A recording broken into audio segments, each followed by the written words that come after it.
So there are many emergent fintechs and payments companies, all effectively offering similar or the same solution.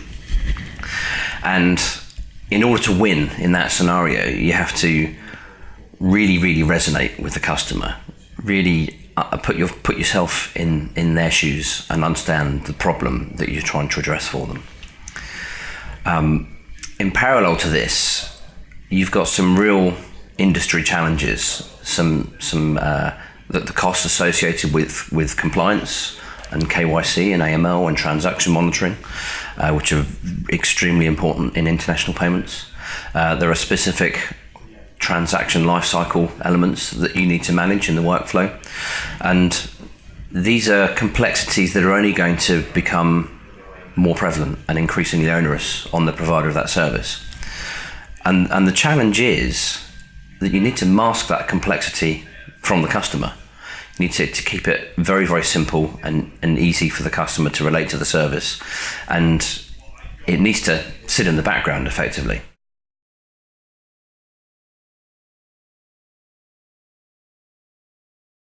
So Currencycloud is an API-led payments engine. So we don't service the end customer ourselves, but we provide a business processing infrastructure to our customers who are intermediaries.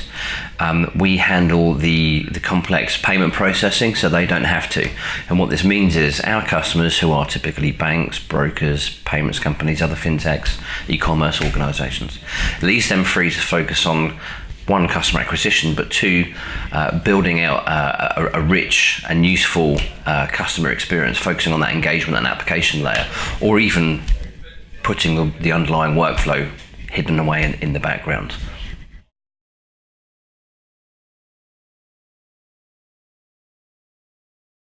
Massively.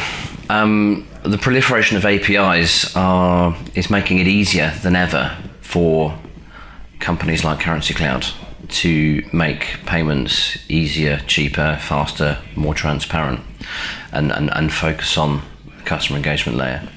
Our business model is to present a suite of APIs to our customers, who then internalize those and use them for their own purposes.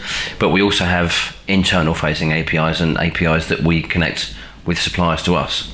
And our entire technology stack is built using API connectivity. There is a real collaborative ecosystem now, particularly in financial services, where you can create products that are where the whole is greater than the sum of the parts.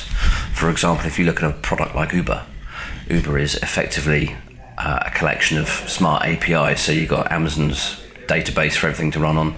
You've got Braintree's collections API, you have Google's mapping API, there's a user interface on top of that, and then there is another API, perhaps something like Currencycloud, where you distribute the payment, and the idea being that the whole is greater than the sum of the parts.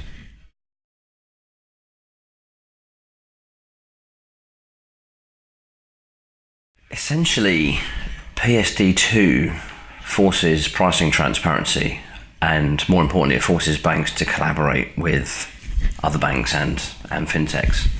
And this is going to have a very, very profound impact on financial services. Many are even talking about this being banking's iPhone moment. I think you're going to see a rise of new platform providers, organizations that go out and collate or curate a list of independent open banking APIs, pre-integrate en masse on a wholesale level, and then present the list of curated APIs back to the market, to developers, fintechs, banks, whoever want to access those. And that's giving a level of sophistication, a level of access that we could only dream about when we first set the business up.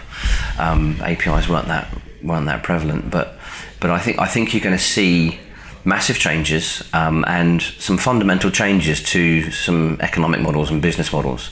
I think what that will mean for the customer is obviously far greater choice, but I envisage a scenario where the relationship that the bank has with the customer changes dramatically. You could see a shift from the banks having direct relationships with the end customer to being relegated to positions where the banks are simply custodians and providers of wholesale transaction services, and you have a rich layer of fintech companies around the outside integrating and picking and choosing which service they take from which bank. And the customer, in fact, I'm reluctant to even say the customer is going to be owned by the fintech, because they're not. Customers are going to be increasingly transient. Customers are literally going to be able to pick and choose which fintech they use for which service, and that's only ever going to be easier as the digital story continues to evolve.